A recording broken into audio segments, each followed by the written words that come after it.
So, good morning to all of you, and I welcome you to the world of textiles. Okay, we have seen that physical terms used, and now we will see what are the terms that are being used to show their thermal properties and also their biological properties. Thermal properties means they are related to heat. Properties related to heat are called the thermal properties. In this, you can say that heat sensitivity, we will say that heat sensitivity. That means that when you take it near the flame or so, and the fiber will be melting back. So, it is also called as a thermoplasticity.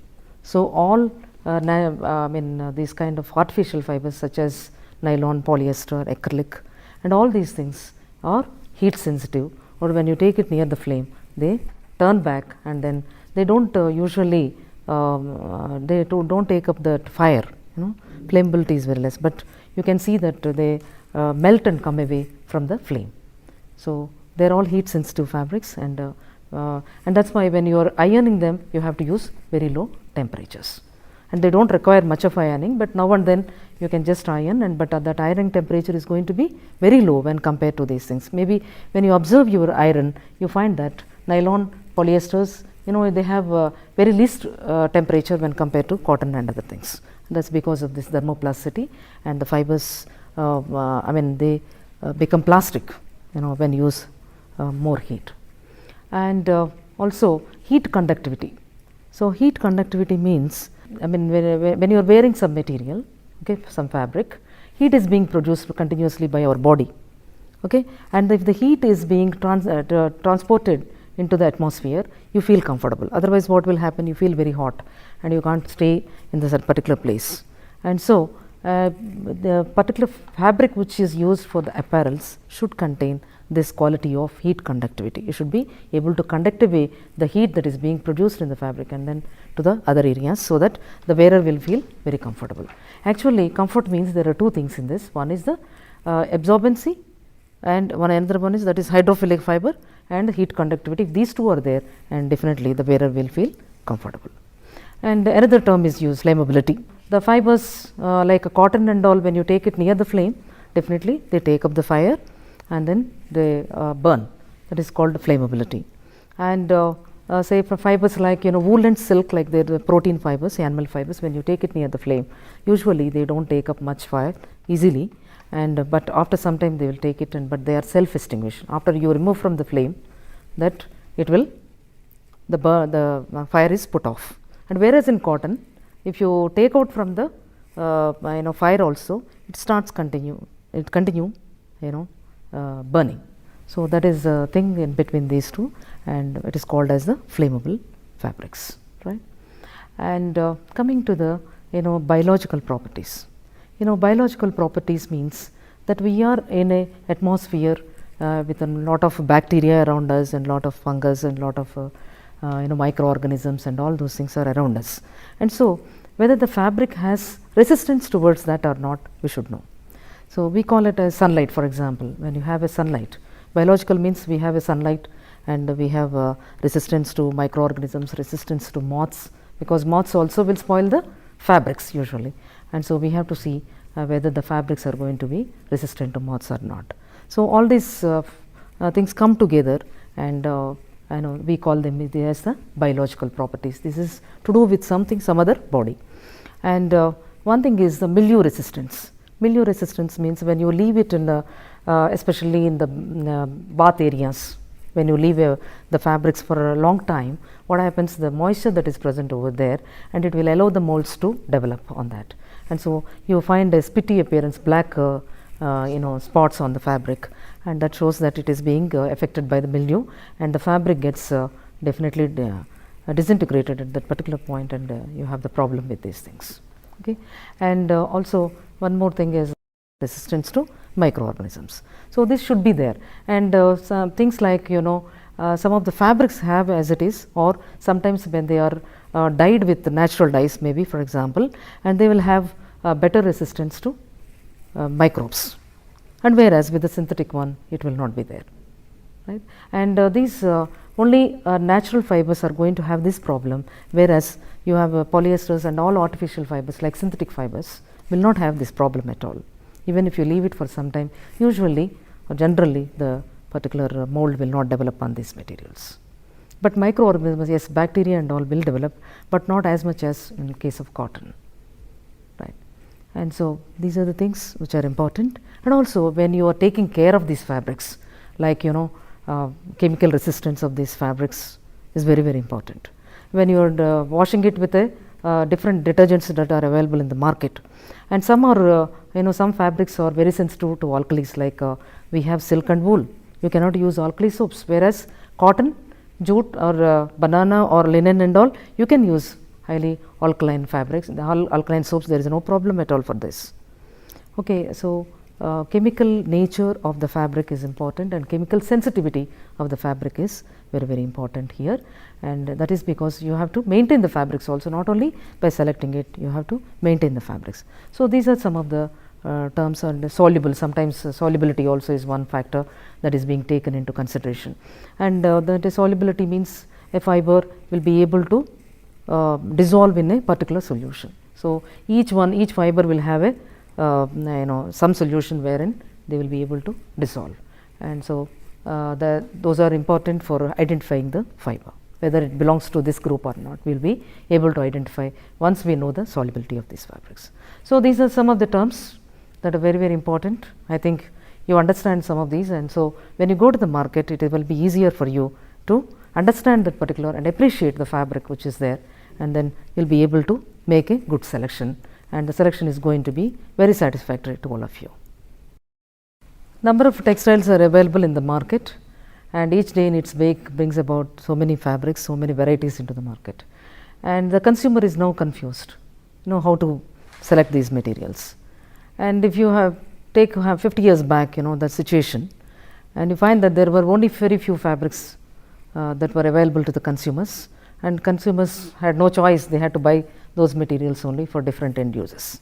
But now, because the consumer is now educated so much, and also that export and imports have become very easy, and we are getting number of fabrics even from the other countries here, and so we should be able to know what kind of fabrics, what kind of fibers that are present, so that we can make an intelligent decision, and also we select the fabric for our particular end use. And when you take these different types of fabrics or different types of brands into consideration, but they are all made by using only few fibers. Like you have, the textile fibers can be classified into, 3 groups. One is that the natural fibers. Natural fibers means these fibers are already available in fiber form in nature. So we need not do anything to it. Only thing is that the fibers need to be taken, they may be cleaned, and they may be spun into yarns, and the yarns may be produced in the form of fabrics and may be finished, and you get a consumer goods out of this. But whereas different types of other fibers which are available existing in the market, they are not available in fiber form in nature. Like you have another category is, second category is the man-made fiber. So man-made fibers means these are the fibers that are being made by man, but here the raw material is taken from the nature. So raw material is existing in the nature, but only thing is that it is processed, and by adding chemicals and all, and sometimes it is reproduced again, like cellulose is there, it is reproduced as a cellulose, and then we are able to get the fibers from it. So they are called as a man-made category of fibers. And there is another third category that is present, that is called synthetic fibers. Synthetic fibers means it is not available, the raw material is not available, the fiber is also not available in nature, but we take the some chemical elements like hydrogen, we have carbon, nitrogen and oxygen, all these things are put together, and then we are able to build and we are able to synthesize some of the polymers. We call them as polymers, a complex structure, and this complex structure will have will be used for making the fibers, and some of these things again differ. In this also things will differ, how much length is there in the polymer length and all, they differ. But all these fibers are not existing, either the raw material is not existing, either fiber is also not existing, but we are able to synthesize it by use of chemicals. And so these are the 3 categories of the fibers that are available. So when we take first the natural fibers. So natural fibers, what are the natural fibers that are available in the market?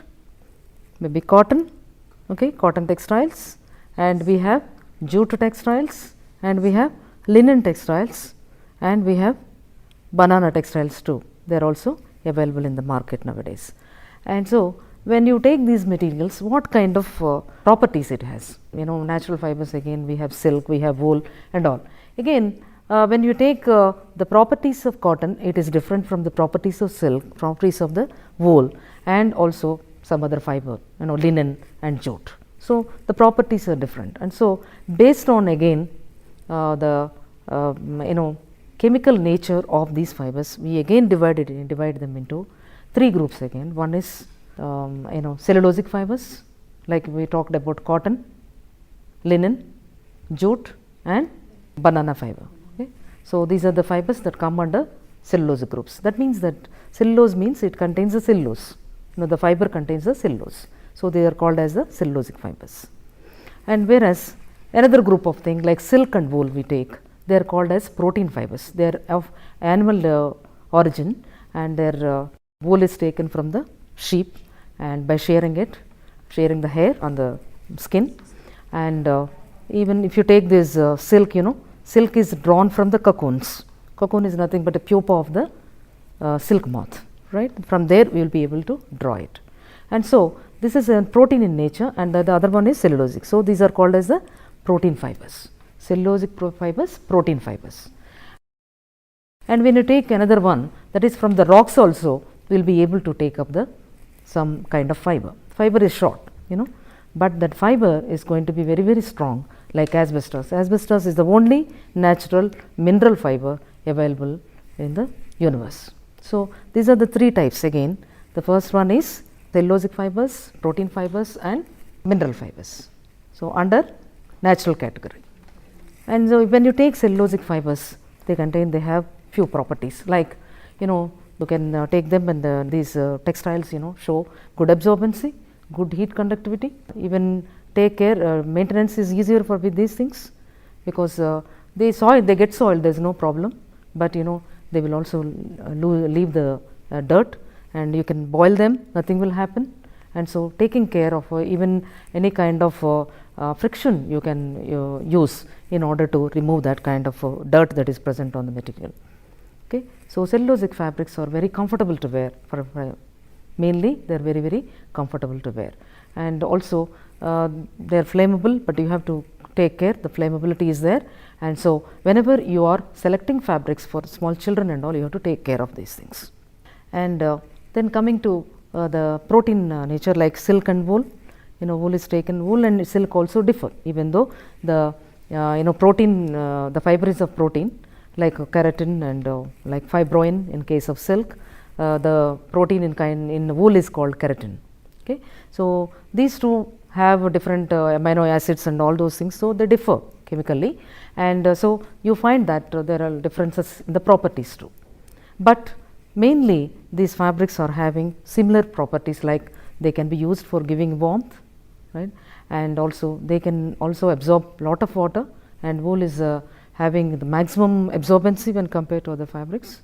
But because of this warmthness, and also warmthness means when it does not conduct away the whole heat, then it becomes warmer when you wear it. And so, that is another thing, that is why these fabrics are used during the winter season. Even silk and all, they are used during the winter season, and you feel very warm while wearing this, and they are comfortable during the season.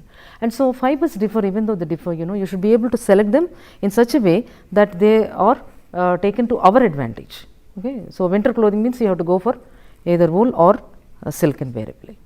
And then, and also one thing you have to remember is that these protein fibers will be damaged by alkalis, and so the soaps that are going to be used on these things should be mild, always mild soaps, or you have liquid soaps that are available which are very mild, those soaps can be used, or detergents can be used on these materials. So, nothing will happen to this, but whereas on cotton and all, you can use any kind of things, and whereas cellulosics are damaged by acids, whereas these things are damaged by, protein fibers are damaged by alkalis.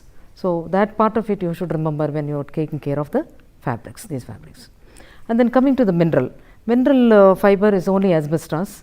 It is being used as a highly fire retardant, okay, and also very strong. and so it can be used without any problem for making the curtains near the fire, okay, and even anywhere, and also waterproof. The material is waterproof, and mostly it is used for making the sheets and all for houses and all, but this is also used in form of curtains near the showers and near the fire and all. They use these curtains and all. So these are the all together 3 kinds of natural fibers that are present in the market. Coming to the man-made fibers, and man-made fibers we have again different categories again. Man-made fibers, I told you that these fibers are not available in fiber form in nature, but the raw material is taken from the nature and it is being processed, and then finally we will get the fiber out of this. Examples are, you have viscose rayon. This is also called as artificial silk. So this one is taken from the wood chips. Wood chips or wood is taken, and like eucalyptus and all the other type of wood, and it is made in the form of a small chips. So the wooden chips are made into solution form, and solution form you will get the purified cellulose out of it, and then finally this is allowed to pass through a spinneret, a dollar shaped one, and this has a very fine holes, very fine holes will be present, and the solution is forced through that, and then the fiber comes out of it. And in case of rayon, it goes into a medium, water medium, and containing little acidic medium, and the fiber is being coagulated, and so you will get a artificial fiber out of it. So rayon is a cellulosic again, okay, and that's why we have another category here, cellulosic, man-made cellulosic. Okay, man-made again you have protein like milk protein, soya protein, or corn meal. Okay, from this the protein is taken, and then like this, like artificial, the protein is taken and being processed by adding chemicals to it, and then again it is regenerated, the protein, and then it will be in the form of a solution, and then again you will be getting it in through the spinneret, the fibers are being formed. So we have in case of man-made textiles, again we have cellulosic man-made and we have protein man-made, and sometimes mineral one also, like gold and silver and aluminum and all these things.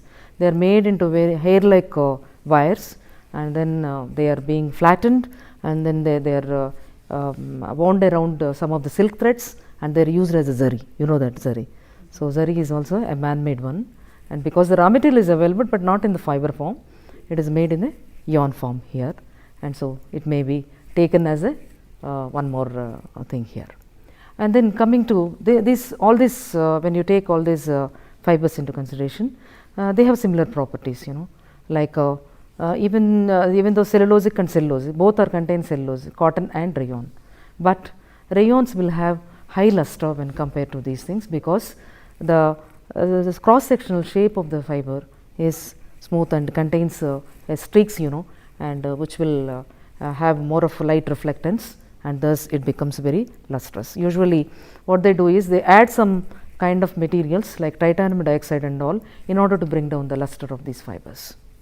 Okay, and when you take rayon, which is a cellulosic, again the same properties that are being seen with the natural fiber will do exist, like they are sensitive to acids, okay, and but you can't use that much of friction that you use on cottons. They are all delicate fabrics, you cannot use friction because they lose strength when they are wet. Most of the fabrics will lose strength when they are wet, and so you have to take care of them very delicately. And so these are the mostly rayon will lose lot of strength, and so one has to take care of this fabric during when washing. And the even protein, Aslon and all those things, they will not have the same properties of the protein fibers, natural proteins, but still some of the properties, like they are sensitive to alkalis, that is there, and but they will be able to resist little bit acids and all, and so taking care of them during the care that is during laundering is very important for these fabrics, and but still they also maintain the warmth like the other things. So mineral zari and all, that is, there may not be a problem because it's used for ornamental purpose on the fabrics, and so they do not have anything, but one needs to take care of these the zari that is present on the fabric, and because it becomes black usually, and so you have to use the kind of a detergent which is neither alkali nor acidic, neutral one. You should be able to use it so that it maintains its color and its shine, and because it's silver and gold and aluminum, so it will be able to do it. And then coming to the synthetic fabrics. Synthetics means they are all totally synthesized from chemicals, and you have again different things in this. All synthetic fibers are thermoplastic, you should remember, and they have the similar properties. They are all thermoplastic, that is one thing, and they are all stronger when compared to the natural and man-made fibers. Okay, and also the elasticity is better than all the other fibers. The synthetic fabrics, whatever it may be, either polyester or nylon, and we have different things again in this, and but they have that strength is more, and also it is possible to change their cross sectional shape, because the spinneret which is there, and through that we will force the liquid through, and the shape of the spinneret, that hole in the spinneret can be changed, like we can make them into triangle shape or serrated shapes and all, depending upon the end use again. And say for these functional fabrics that are available in the market today, because we are not going to use many fabrics on the body. If I want to feel warm, I should not wear too many garments.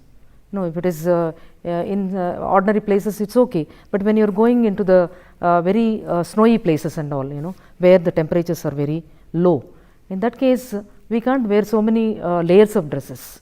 So the fabrics are coming in the market in such a way that they are built up with that kind of warmth, giving more than the warmth that is being required in low temperature, not very low temperatures, medium temperatures and all. So that kind of fabrics are available in the market, and so people are engineering, they are called as engineering fabrics. So all these engineering fabrics are being made with the use of synthetic fabrics, okay, synthetic fiber. So synthetic fiber can be changed and can have lustrous or not lustrous, dull and medium luster, or it can be having different kinds of cross sectional shapes. And so when you have like a triangle, and when you are putting two fibers together, then the triangle will have a kind of space in between.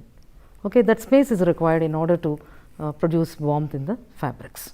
So like that, engineered fabrics are coming up in the market, and they can have also higher strength, lower strength.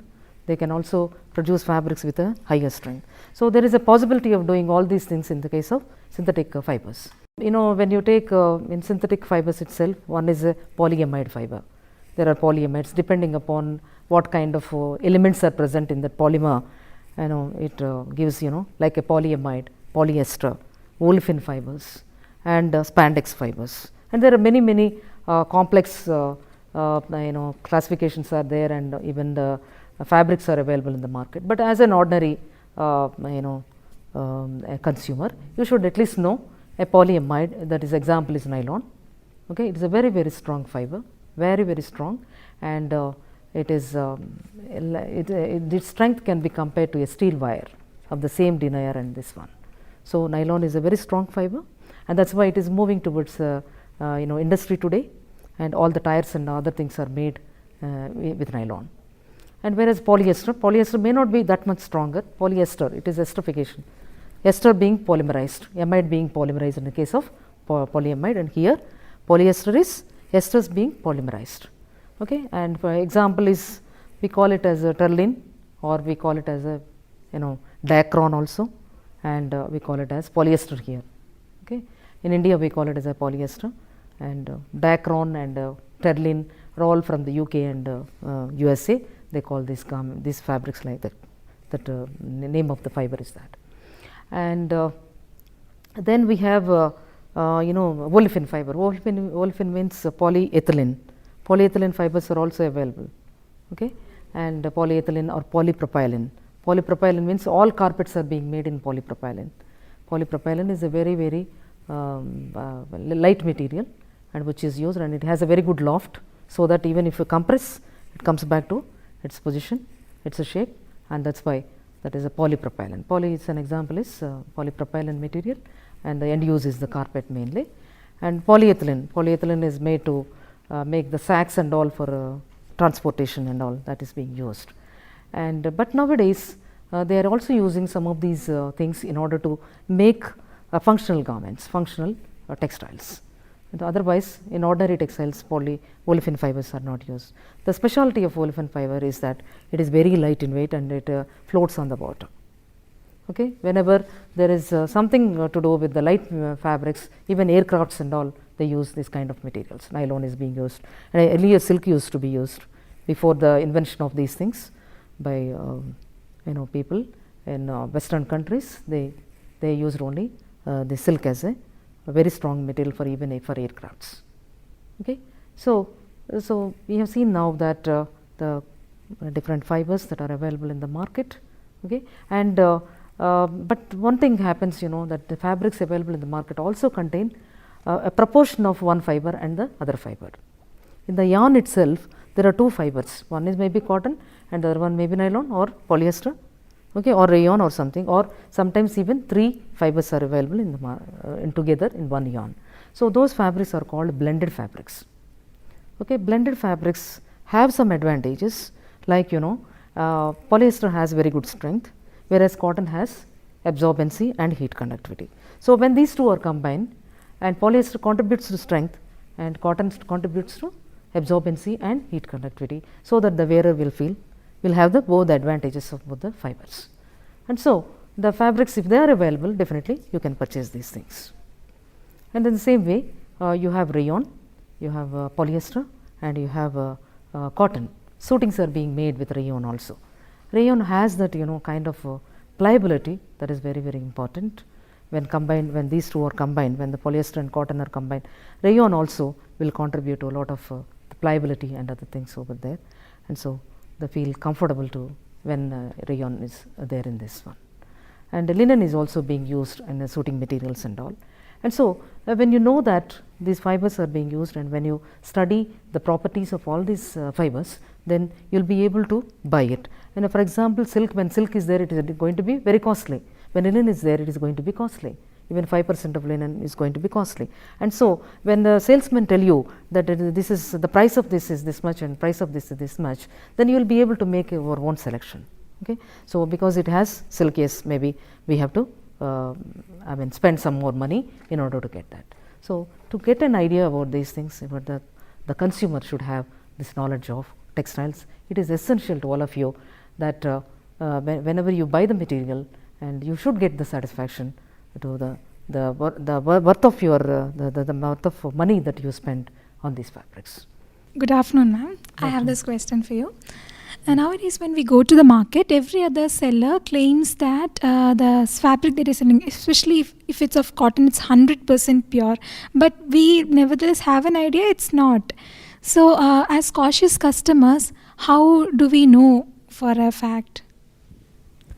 Okay, cotton material actually has become very costly nowadays, and that's why some of these polyesters also being sold as cotton. So even the shopkeepers, even if we say that that it is, they always say that it is only 100% cotton, they don't agree that it is polyester.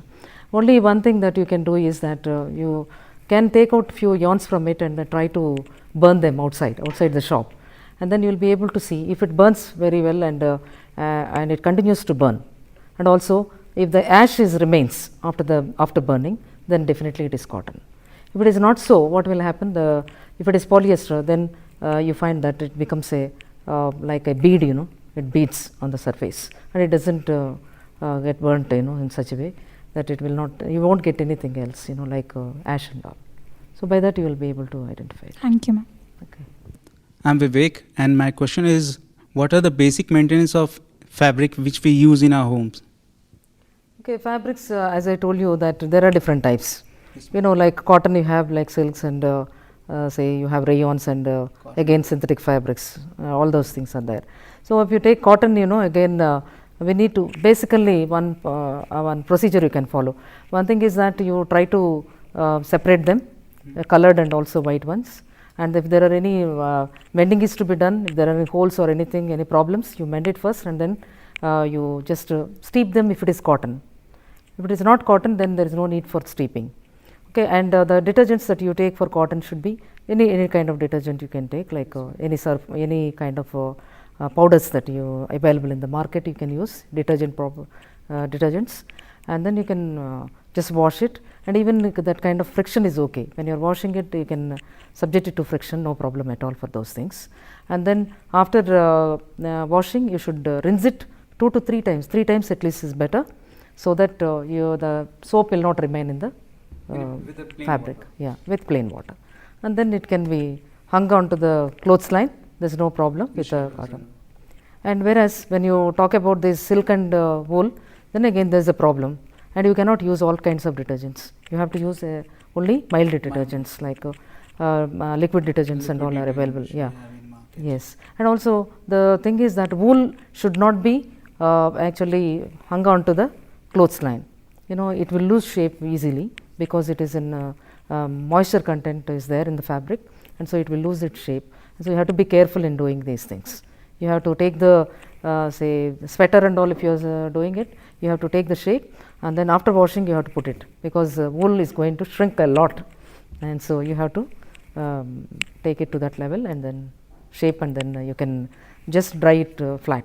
But synthetic fibers and all, ordinary detergents available in the market, nothing will happen to them, and then you can hang it or do whatever you want, you can do it, and but not much friction is not required, because they will not take up the soil so much, and so easy removal of the soil is also very easy. Just washing with the hand, kneading with the hand is enough in order to remove it. And so when you are using a washing machine, don't use washing machine for silks and woolen materials. The rest of the materials can be washed in the washing machine without any problem. Thank you, ma'am.